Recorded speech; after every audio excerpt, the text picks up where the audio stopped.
Going into today, we really didn't know what to expect.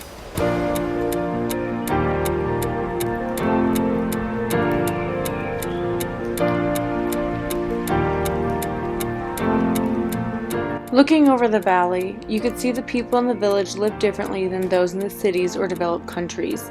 Seeing this difference, a lot of times outsiders are quick to try and convert them to the new high-tech ways instead of stopping and looking at what they're doing and why they're doing it.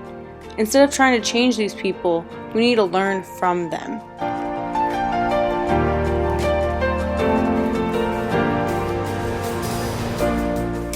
With the Indian government pushing these areas to develop, the way of life of these villagers is at risk.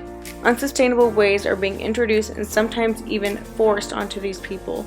They have sustained life for centuries with little to no environmental impact, but now the impact of others is trickling back down to them. When an individual builds their home, the government will only allow them to claim the property if their house is built out of cement as opposed to mud. However, the cement houses are not practical for their living. They become too hot in the summers and cold in the winters. They are often forced to build an empty cement house next to their mud house in order to be an owner of the property. We had the pleasure of meeting a local ironsmith and his family. He showed the ways in which he creates the amount of heat required to form metal parts and tools by using a bag which is made of the stomach of a cow and pumped to generate air into the flame. These ways are very traditional to this ironsmith as the skills have been passed down from generation to generation. He was lucky enough to not get drawn into the government's false hopes of a better way.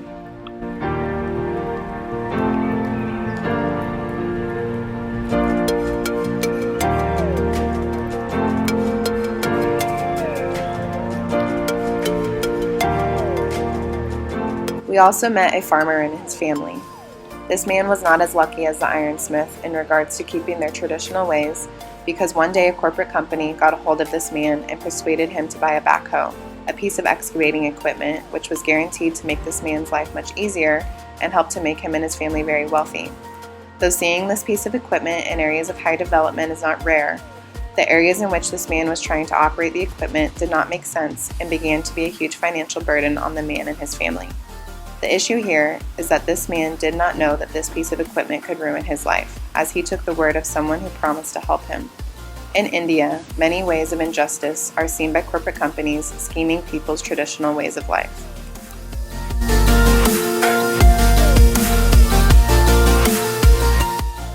Even with the environmental and societal injustices these people are faced with, the village members still support one another, and the sense of community is very strong. Many of them will run to their neighbor's side to bring them food and other necessities. There is always a helping hand without hesitation. With the outside world forcing changes upon them, these hardships become more apparent. Regardless of the unjust struggles, the bonds within the community endure. Within their villages, they try and maintain as many traditional methods in their way of life. Many of the community members farm their own land to feed their families.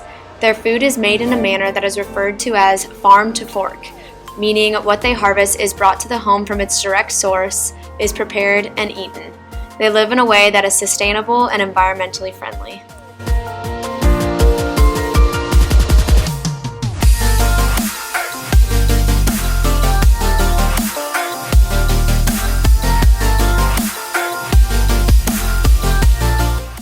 These communities are extremely susceptible to the side effects of our way of life. Deforestation and construction permanently alter the land, inducing droughts, flooding, and other disasters.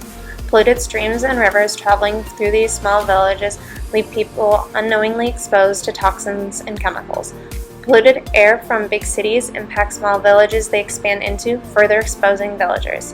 This and more creates new challenges to their traditional medicine, which is specifically made for them in their environment. The injustices the people of these small villages face often go unnoticed. We come to their communities, force our way of life onto them, and leave. Westernized development is not always better and does not work for everyone. What one community gains as benefits in development can lead to devastation in another.